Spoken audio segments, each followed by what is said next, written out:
बिस्मिल्लाहिर्रहमानिर्रहीम। Welcome to balance bite, a series of cost accounting. Variance analysis का question number 27 करेंगे। Following figures are taken from annual budget of factory for the year.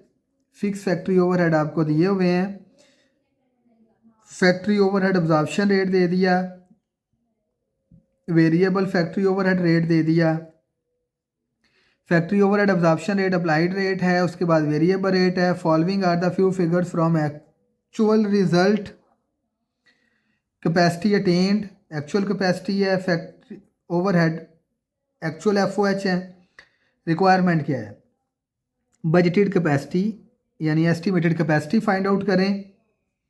उसके बाद है analysis of under or over factory overhead into volume and budget variance. Estimated capacity find करें और तीनों variance find करें। जी, given data fix factory overhead हमारे पास 5 लाख के हैं, अप्लाइड रेट दिया है, वेरिएबल रेट दिया है, एक्चुअल कैपेसिटी दी है और एक्चुअल एफओएच दिए हैं। और सबसे पहली रिक्वायरमेंट है कि आपने बजटेड कैपेसिटी फाइंड आउट करनी है, यानी एस्टिमेटेड कैपेसिटी फाइंड आउट करनी है। एस्टिमेटेड कैपेसिटी फाइंड आउट करने के लिए बहुत सारे लोग जो हैं वो जैसे ये अप्लाइड रेट है, वेरिएबल रेट है, इस तरह से फिक्स रेट कैलकुलेट करवाते हैं, लेकिन मैं आपको बिल्कुल किसी भी नई कैलकुलेशन में नहीं लेके जाऊंगा। हम वही काम करेंगे जो वेरिएंस के पहले सवाल से करते आ रहे हैं। आप देखिए, सबसे पहले आपको पता है कि एस्टिमेटेड एफओएच होते हैं is equal two variable FOH plus fix FOH. ये मैंने फर्स्ट क्वेश्चन में बताया था कि अगर कभी भी क्वेश्चन के अंदर एस्टिमेटेड ना दिए हों तो वेरिएबल को और फिक्स को ऐड कर लें तो एस्टिमेटेड बन जाते हैं। अब आपने क्या करना है, इस पूरी इक्वेशन को डिवाइड कर देना एस्टिमेटेड कैपेसिटी से, तो ये बन जाएगा estimated FOH divided by estimated capacity. ये बन जाएगा variable FOH divided by estimated capacity. ये बन जाएगा fix FOH divided by estimated capacity. अब ये सारे का सारा जो फार्मूला है ये होता है अप्लाइड रेट के इक्वल, ये सारा फार्मूला होता है वेरिएबल रेट के इक्वल, और इसको एज इट इज़ लिखेंगे। तो जब भी आपसे बजटेड कैपेसिटी मांगे तो आपने ये वाली इक्वेशन लिखनी है। ये इक्वेशन बनी कैसे है वो मैंने आपको बताया है, तो ये लिखने की आपको रिक्वायरमेंट में ज़रूरत नहीं है।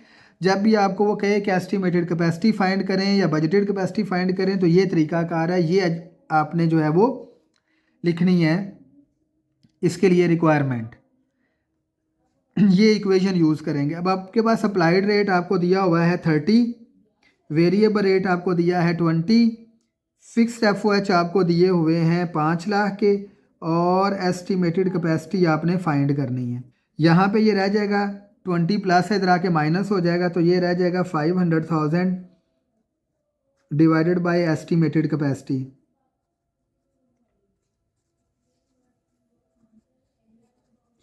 तो अब ये क्रॉस मल्टीप्लाई होगा तो ये एस्टिमेटेड कैपेसिटी जो है वो आपके पास आ जाएगी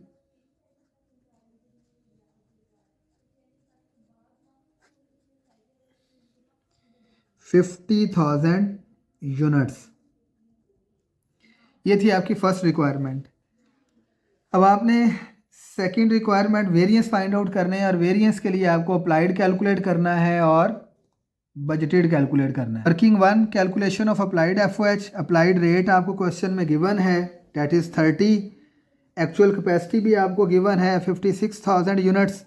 तो आपके पास अप्लाइड एफओएच आ जाएंगे 30 multiply by 56,000 units, that is 16,80,000।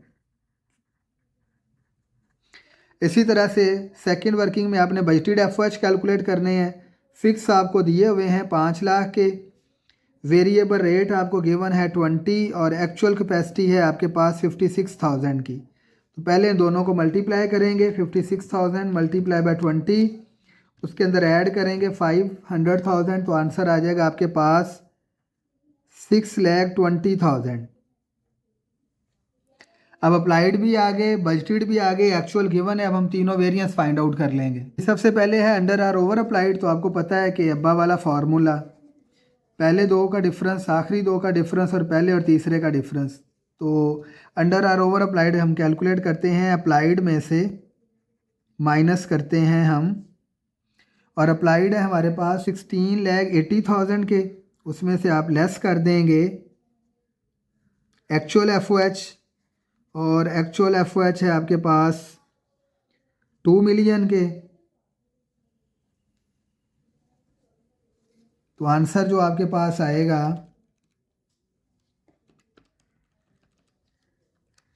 वो आ जाएगा 3,20,000। आंसर माइनस में आएगा। जब आंसर माइनस में आएगा तो हम ब्रैकेट लिखेंगे और ब्रैकेट के बाद यहाँ पे आप लिख देंगे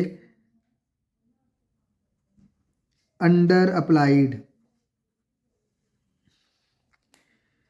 उसके बाद है जी वॉल्यूम वेरिएंस। वॉल्यूम वेरिएंस होता है पहले में से दूसरे को माइनस करना, यानी अप्लाइड एफओएच में से आपने अप्लाइड एफओएच है 16,80,000 के, उसमें से आपने लेस करने हैं बजटेड एफओएच, और बजटेड हैं आपके पास 16,20,000 के।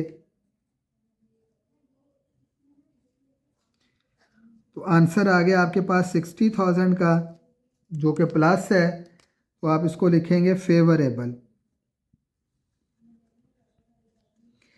देन उसके बाद है जी बजट वेरिएंस। बजट वेरिएंस होता है दूसरे में से तीसरे को माइनस करें बजटेड एफओएच। बजटेड एफओएच हैं 16,20,000 के, उसमें से आप माइनस कर दें एक्चुअल एफओएच को। तो एक्चुअल एफओएच है आपके पास 2 मिलियन के, तो आंसर अगेन आपके पास माइनस में आएगा और आपके पास अनफेवरेबल होगा।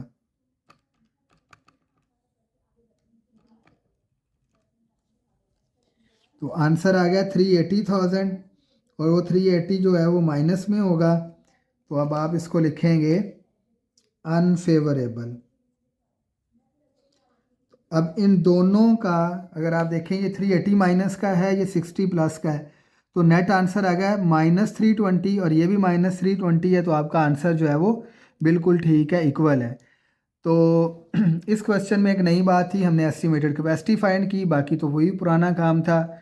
इसमें किसी किस्म की कोई एम्बिगुइटी हो तो कमेंट सेक्शन में जाके मैसेज कर दें। Thank you so much. अल्लाह हाफिज़।